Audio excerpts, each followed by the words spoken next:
Hello दोस्तों, स्वागत है आपका हमारी इस नई वीडियो में। आप देख रहे हैं आपका अपना यूट्यूब चैनल अप्रेंटिसशिप गाइड, जिसमें है all about apprenticeship training.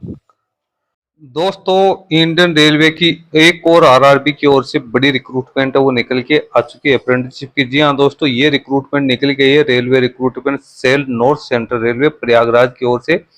ITI pass out candidates के लिए बम्पर वैकेंसी यहाँ पे निकाली गई, अप्रेंटिसशिप की वैकेंसी यहाँ पे निकल गई है। टोटल 1700 से ज्यादा पदों के लिए रिक्रूटमेंट है वो निकाली गई है। वर्ष 2025-26 के लिए इसका डिटेल एडवर्टीजमेंट है वो जारी किया जा चुका है। तो जो भी एलिजिबल कैंडिडेट है वो इसमें अपना एप्लीकेशन फॉर्म है वो सबमिट कर सकते हैं। अपन आ गए इसकी ऑफिशियल वेबसाइट पे और यहाँ से अपन इसका जो ऑफिशियल नोटिफिकेशन था उसको डाउनलोड कर लिया। Engagement of apprenticeship advertisement number आप देख सकते हो 01-2025 16/6/2025 को इसका डिटेल एडवर्टीजमेंट वो जारी किया गया है। जिसका ऑनलाइन एप्लीकेशन फॉर्म है वो 18 सितंबर 2025 से लेकर 17/10/2025 को रात को 23:59 तक भरा जाएगा। एप्लीकेशन फॉर्म है वो आपको ऑनलाइन मोड में यहाँ पे फिलअप करना है, जिसके लिए आपको www.rrcpryj.org की ऑफिशियल वेबसाइट पे जाना है।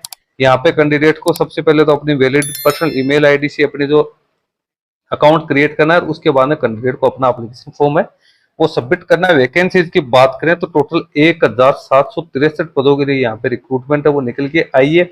जितने भी इसकी वेरियस डिविजन है, जितने भी इसकी जो वर्कशॉप्स है, उसके लिए यहाँ पे रिक्रूटमेंट है वो निकाली गई है। कैंडिडेट के लिए एलिजिबिलिटी क्राइटेरिया की बात करें तो कैंडिडेट की मिनिमम एज 15 वर्ष और मैक्सिमम एज वो 24 वर्ष है। 19 सितंबर 2025 को होनी जरूरी है। जिसमें SC ST OBC के कैंडिडेट है उसको यहाँ पे गवर्नमेंट के रूल्स के अकॉर्डिंग छूट का प्रावधान भी किया गया। एक सर्विसमैन को भी यहाँ पे छूट है वो दी जाएगी, जो भी गवर्नमेंट के नॉर्म्स है।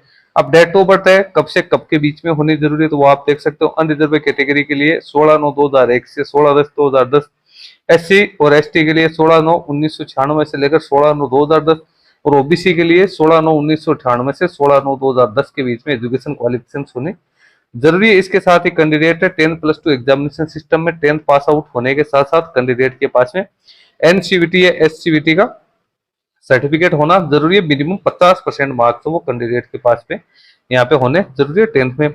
कौन कौन से पदों के लिए रिक्रूटमेंट निकाली गई तो वो आप देख सकते हो। फिटर के, welder, gas and electrical, armature winder, machinist, plumber, mechanic cum operator, electronics communication system, health sanitary inspector, multimedia and web page designer, carpenter, wood work technician, electrician, painter general, mechanic, diesel information and communication technology system, wireman के पदों के लिए यहाँ पे recruitment निकाली गई। Crane operator, draughtsman, civil stenographer, English stenographer, Hindi, computer operator and programme assistant, COPA और computer networking technician के पदों के लिए यहाँ पे रिक्रूटमेंट है वो निकल के आइए। जिसका ट्रेड वाइज और जो यूनिट वाइज है वो ब्रेकअप आपको नीचे देखने को मिल जाएगा। कौन कौन सी यूनिट में कितनी कितनी वैकेंसी है वो यहाँ पे निकाली गई। एप्लीकेशन फी नॉन रिफंडेबल 100 रुपए यहाँ पे एप्लीकेशन फी है वो कैंडिडेट्स के लिए रखी गई। जिसमें SC ST physical disable person वाले कैंडिडेट और ट्रांसजेंडर और फीमेल एप्लीकेंट है उनको यहाँ पे एग्जम्प्टेड है वो रखा गया है, तो वो उनको यहाँ पे कोई फी का पेमेंट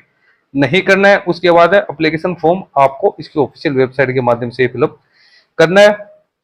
फिजिकल डिसेबल पर्सन है उसके लिए भी यहाँ पे गाइडलाइंस है वो डिटेल्स के अंदर आप लोगों को दे रखी है कि फिजिकल डिसेबल पर्सन के लिए कौन कौन सी जो सीट्स हैं जो कि एलिजिबल मानी गई है। ट्रेनिंग का पीरियड है, यानी कैंडिडेट को अप्रेंटिस ट्रेनिंग है वो 1 साल के लिए यहाँ पे करवाई जाएगी। जिसमें गवर्नमेंट के रूल्स के अकॉर्डिंग है कैंडिडेट को स्टाइपेंड का पेमेंट किया जाएगा। यहाँ एप्लीकेशन फॉर्म भरने के बारे में सारी जानकारी है वो दे रखी है। कैंडिडेट्स को क्या क्या डॉक्यूमेंट्स है वो अपलोड करने जरूरी है। इसमें कैंडिडेट को सारे डॉक्यूमेंट्स है जो कि उसकी एज, उसकी एजुकेशन क्वालिफिकेशन, उसकी एकेडमिक टेक्निकल क्वालिफिकेशन से जुड़े ही है, तो सारे डॉक्यूमेंट्स कैंडिडेट को यहाँ पे अपलोड करने जरूरी है। उसके बाद कुछ इंपॉर्टेंट नोट्स है वो कैंडिडेट के लिए यहाँ पे दे रखे हैं। नीचे अपन चलते हैं तो यहाँ पे अब इसका ब्रेकअप दे रखा है कहाँ कहाँ के लिए कितनी कितनी वैकेंसी निकल के आई है। तो सबसे पहले तो प्रयागराज डिवीजन की अपन यहाँ पे बात करें तो इसमें जितने भी तो ट्रेड्स है उनके लिए टोटल 703 वैकेंसी निकाली गई 8 ट्रेड के लिए।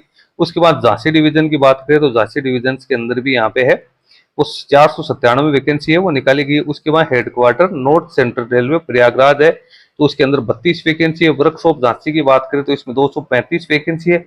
आगरा डिवीजन है तो आगरा डिवीजन के अंदर भी यहाँ पे है वो 296 वैकेंसी है वो निकाली गई। उसके बाद में नीचे कुछ एनेक्जर्स है जो सर्टिफिकेट दिए हैं जो कि आपको अपने कैटेगरी के हिसाब से वो तैयार करवाने जरूरी है। तो दोस्तों जो भी कैंडिडेट इन 1700 63 पदों के अगेंस्ट अपना एप्लीकेशन फॉर्म भरने की इच्छुक है तो वो कैंडिडेट इसमें अपना एप्लीकेशन फॉर्म सबमिट कर सकते हैं। इसका एप्लीकेशन फॉर्म भरने का लिंक है, कल से एक्टिवेट हो जाएगा, तो कल से आप इसकी ऑफिशियल वेबसाइट के माध्यम से इसमें अपना एप्लीकेशन फॉर्म है वो फिलअप कर सकते हैं। जैसे इसका एप्लीकेशन फॉर्म भरना शुरू होगा तो उसकी प्रोसेस के बारे में मैं वीडियो बना के आप लोगों को सेपरेटली इंटीमेट कर दूंगा। अभी आप इसका नोटिफिकेशन चाहो तो हमारी वीडियो के डिस्क्रिप्शन बॉक्स में क्लिक करके वहां से इसको डाउनलोड करके इसको रीड आउट कर सकते हो। इस वीडियो में इतना ही। वीडियो अच्छा लगे तो इसको लाइक शेयर करना, कोई क्वेरी या क्वेश्चन है तो आप हम कमेंट करके बता सकते हैं। धन्यवाद।